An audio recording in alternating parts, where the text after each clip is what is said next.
Alors, le livre que je vous présente aujourd'hui, Le côté obscur de la vie chrétienne, comme je le disais dans une précédente vidéo, a été écrit initialement, en fait, c'était une série de prédications dans mon église qui a eu beaucoup d'impact.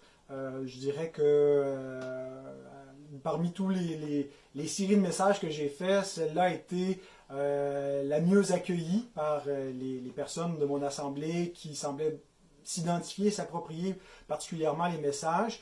Et ça s'est traduit aussi numériquement au niveau des statistiques sur les sites où on met les prédications en ligne, où on voit que cette série a été plus écoutée que la plupart des autres, parce qu'il semble que vraiment le côté obscur de la vie chrétienne soit peut-être justement un angle mort, parfois un peu négligé par les enseignants. On est peut-être trop dans l'optimisme chrétien et on néglige de parler du côté sombre, du côté obscur.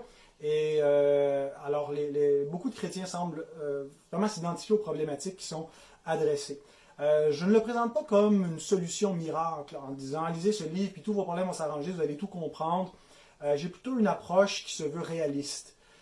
Mon objectif, c'est plutôt de défaire les mythes ou les fausses conceptions entourant la vie chrétienne, des fausses attentes qu'on peut avoir pour amener à la réalité de la vie chrétienne, mais fondée sur les Écritures. Avoir une théologie robuste de l'assurance du salut, de ce qu'est la dépression de l'âme et de ce qu'est la croissance chrétienne normale.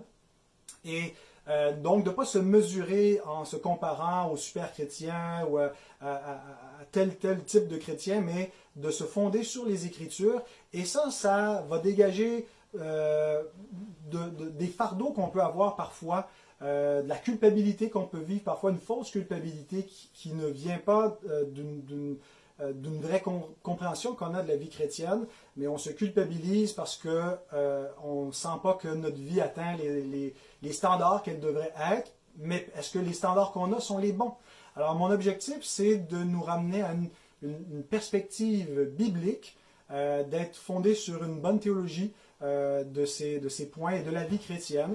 Et mon espoir, c'est que les chrétiens qui n'ont pas l'assurance du salut, bien progressivement, vont développer une assurance du salut. Ceux qui traversent une dépression spirituelle vont sortir du désert spirituel, vont apprendre la persévérance malgré les souffrances du temps présent.